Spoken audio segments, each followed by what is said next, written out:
Alright, so one of the things that I wanted to do was to go through this video as I put the collection into the binder. But the video itself took about an hour and 45 minutes, so we're not going to do that. So I'm going to do a time lapse and just kind of talk over the process. And then afterwards, we can look at some individual cards and I'll share some stories about how my collection came to be. But as you can see, if you watched the previous video, I have decided to put my cards into penny sleeves and top loaders. And I know some of these cards are probably not worth more than just a couple of bucks, but I like to be consistent. Some of these cards are worth more than a couple of bucks, and I want to protect those. So that is why you see me putting even some of the more common cards into top loaders. Now, we just went over one. I think that Beedrill was another example. You'll notice that I put some of the cards in without a top loader. So that is because of that process that I am trying to accomplish. That Raticate is an example as well. You can see it's base set 2, and there is a base set Raticate. So that is the card that I want.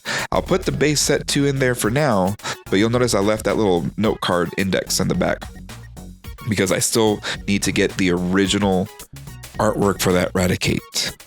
This Pikachu's fake. That's why I was doing this little test there.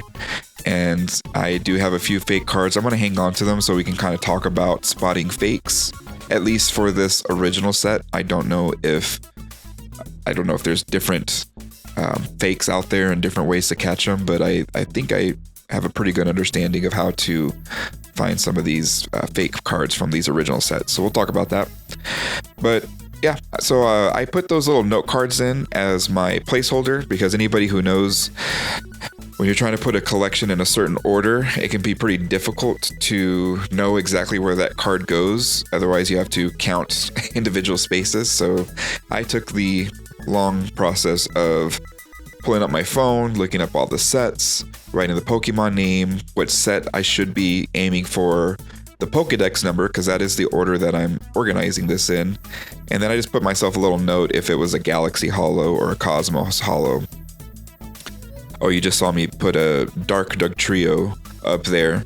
I do have a few cards that are not part of the original 150, but are still pretty neat and maybe valuable. So you'll see me throwing them up there every once in a while. We'll look at those. But yeah, so during this video, I was just sharing a bunch of stories, and we'll talk about some of them.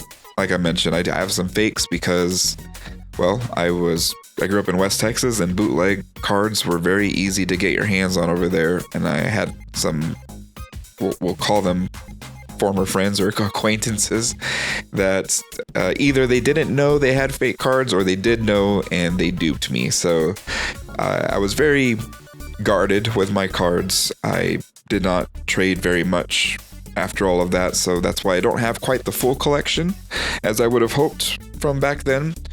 But one thing I'll show you, I did keep my cards pretty well protected. I mean, considering it was such a crappy binder. I showed the binder in the last video. I think most people probably had that binder because it was very common back then. But yeah, it just had the regular 9-spot sleeves. I put the cards in there. Unfortunately, I did not know to sleeve them back then. So they were just in the binder, what do you call it? Just the regular 9-card sheet holder there. But I didn't make a habit of taking my cards in and out. So that's why most of them are pretty decent condition. There are a couple that kind of had a little curve to it just from sitting there. So, you know, I guess you can call it warped. But not many cards were in bad shape. And as I said before, I'm not going to grade any of these cards. This is for my own personal collection. I'm pretty sure this is going to be always something that's sentimental to me, especially that's going to mark the beginning of my new card collecting journey. And so this process was very fun for me. It was nice to kind of relive my youth because this binder had been in the closet for years. I only pulled it out once, and my son had dropped the binder, so I put that thing right back in there, and it's just been collecting dust ever since. But I did keep it in a closet, so it wasn't a well, I guess, temperatured room. So it's not like I had it up in an attic where it gets 120 degrees or anything like that here in Texas. So I'm very proud that I had some of the wherewithal to take care of these cards. I didn't think in the terms of money. I just kind of thought, hey, I want to look at these when I'm older someday. And thank goodness I did. Oh yeah, unfortunately I don't have any of the holographic legendary birds. I used to at one point, but I traded it for other holographics.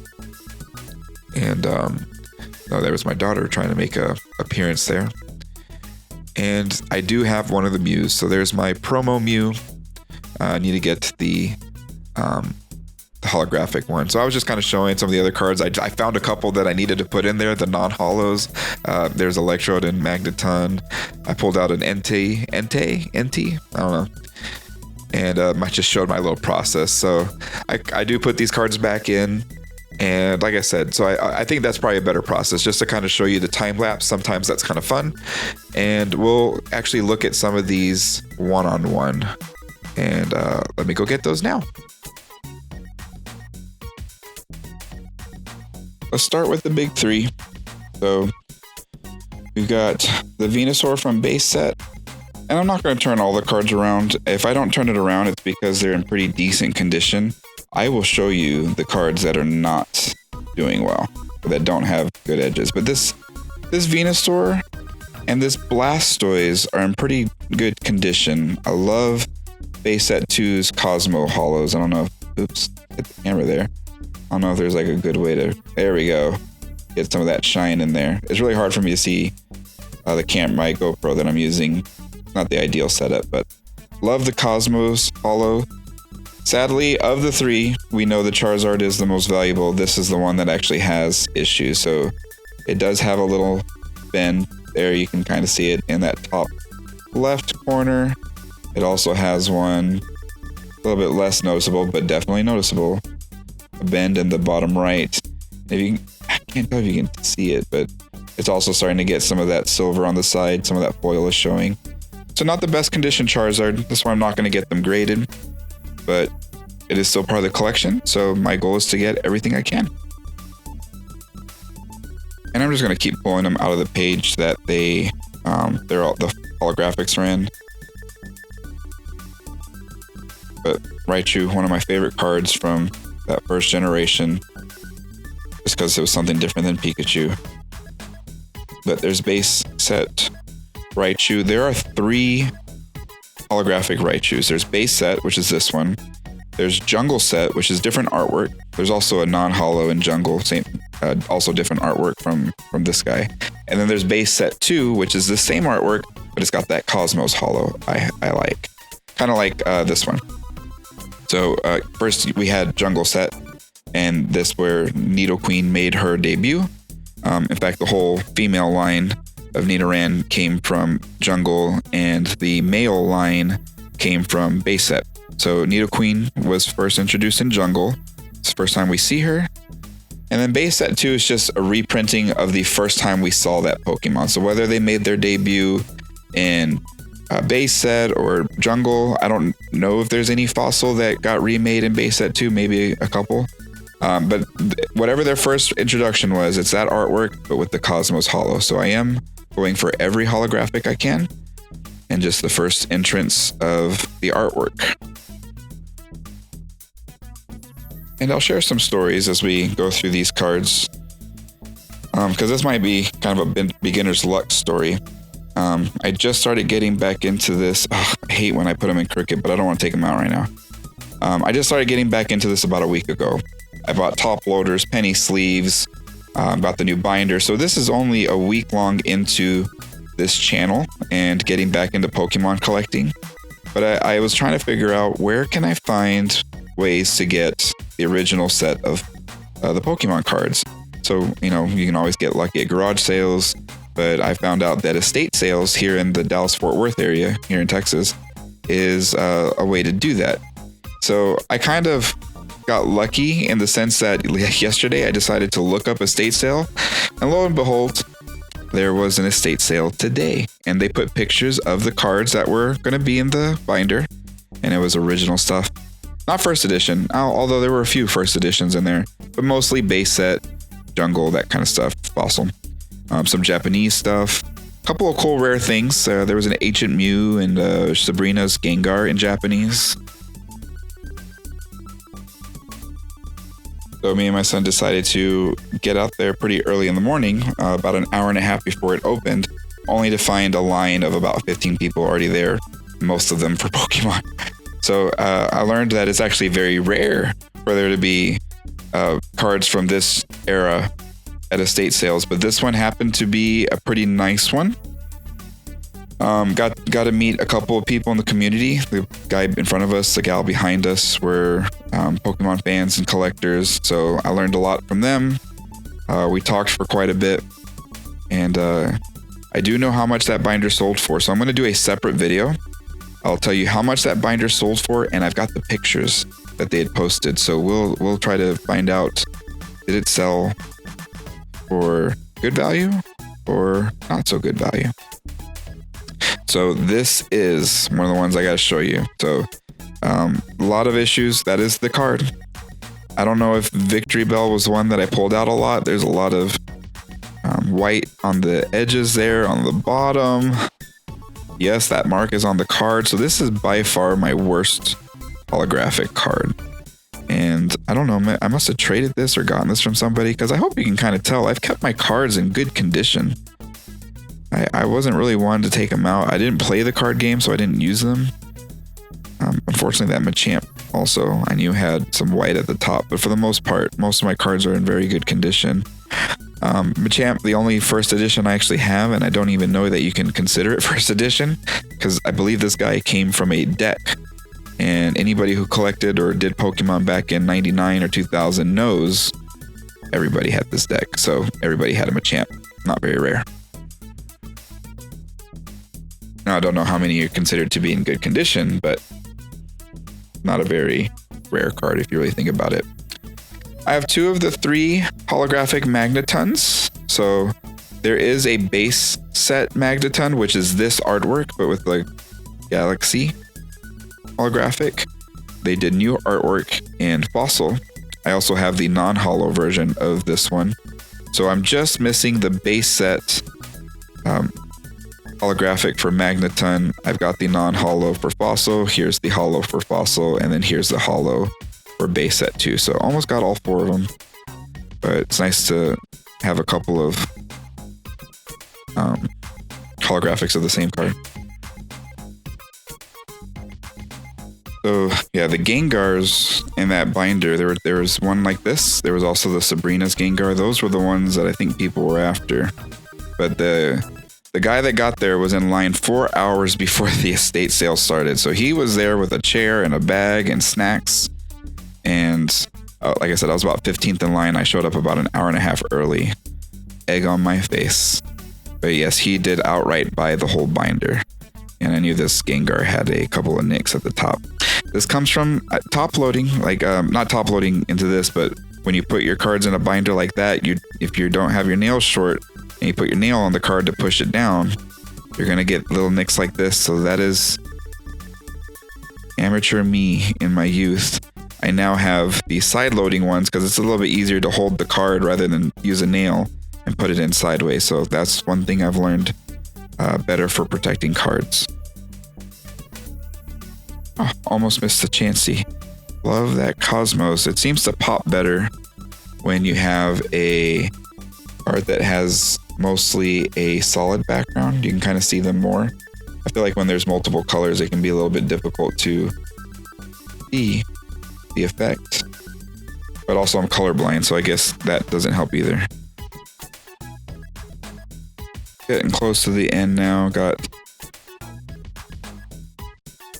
the holographic Kangaskhan.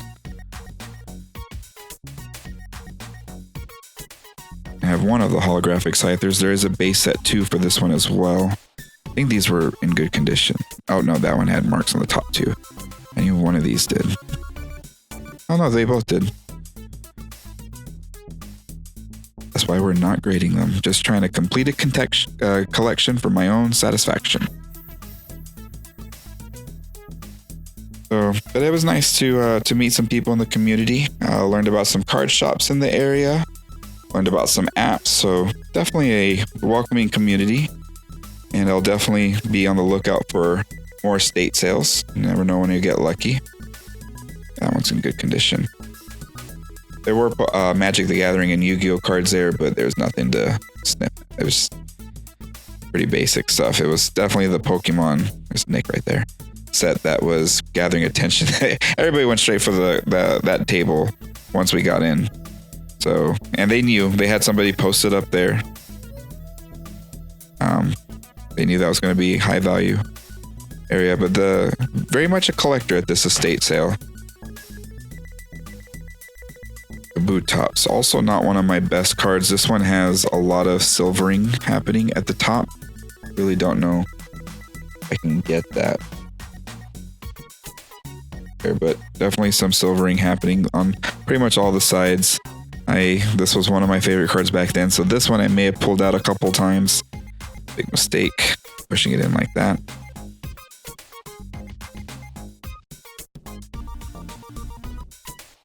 So sadly, none of these are holographic, but story time, I guess. So I mentioned I had some favorites, right? I like Kabutops, I like Raichu, but my favorite card is Zapdos, especially from that early set. I don't know what it was. I know it looks like Angry Big Bird, but I don't know if it was the artwork, the contrast of black and yellow. I just don't know. I was in love with this card.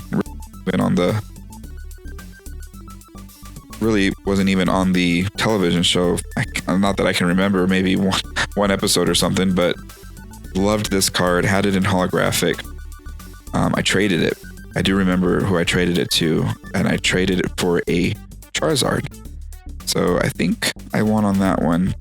But I did that because I did not have at the time any of the starter Pokemon fully evolved forms. I didn't have Venusaur, no Charizard, no Blastoise, but I wanted Charizard. This kid had one, so I traded Zapdos for Charizard, only to, believe it or not, open my own Charizards twice afterwards. So I had 3 Charizards at one point. I tried to trade back for that Zapdos and he would not have it. So I never got another holographic one. So I don't even know I was doing this. It's not even holographic. I'm just holding it. I think I got used to it. But I do love the legendary birds. The first, legendary trio. And but anyway, I don't have 3 Charizards anymore. I traded the other 2 for the Venusaur and the Blastoise. And the last holographic I have of the 150 is Mewtwo. I do not have the holographic promo Mew. I do have the non-holographic promo 8, but I don't have promo number 9. And so that's why it's the original 150 Pokemon, because Mew was not printed in any of these sets. It came out as a promo for the first time. And so, but Mew is part of the 151 original Pokemon, just wasn't printed in the sets. So the last cards worth talking about, just stuff that came after that set, is some holographics here. Dark Trio. Don't even know the value. I will do a separate video where I try to value my binder. But here's promo number 10. This is the Meowth that came right after the Mews. Mews were Mews were number 8 and number 9. And this is promo number 10. You can see in that bottom right corner. I got a Dark Alakazam. I was just not into the dark Pokemon. I felt like, I don't know, I guess I was a crotchety old man even at 9 years old. Ugh, it's not an original. I don't want it. So I did get rid of a lot of cards, but I kept the holographic stuff. At least I knew to keep those. But I just didn't like it. And so unfortunately, when the Team Rocket set came out, I was pretty much done. The cards that I have here, I think were just trades. I never really opened these packs. I just either traded something for it or, I don't know, somebody gave it to me. I doubt somebody gave it to me, but this is the card I want to get graded. I believe Dark Typhlosion has some value to him. I feel like it's centered decently. Now I know the naked eye is one thing. Maybe ever so slightly that way and that way. So I wouldn't say it's perfect, but it's a lot better than most of the cards that I looked at. The back is okay, except for there's a nick right there. So I definitely wouldn't expect this to get a 9 or a 10, but I would hope it could get a 7. But I don't know anything about grading. I just would like for this to be my first card that I get graded, I think I'm going to use Tag. I've heard PSA is getting a lot of backlash lately. So I'll use Tag. Then I also have this reverse holographic Entei. And one of the promos, number 34. I wonder how many promos came before this one. I know this has to be an early one, right? Because there was no reverse holographics in those first 4 sets. This is one of the promos. I mean, it is 24 promos after that Meowth one, but I may want to look that up. I'm just curious. I do love how the reverse holographics look. So I appreciate you sticking around to look at some of my collection. We will do a separate video for the Dark Typhlosion. I also will talk about the binder that was at the estate and what it sold for. And then I also need to do a video on some of the fakes that I had. Because if you watched some of my, either earlier this video or my first video, you'll know that I had some fakes, unfortunately, from either friends that did not know they had fakes and traded with me, or they deliberately traded a fake to me. But it'd be nice to show how you can tell the difference. All right, well, appreciate it, and I'll see you in the next video.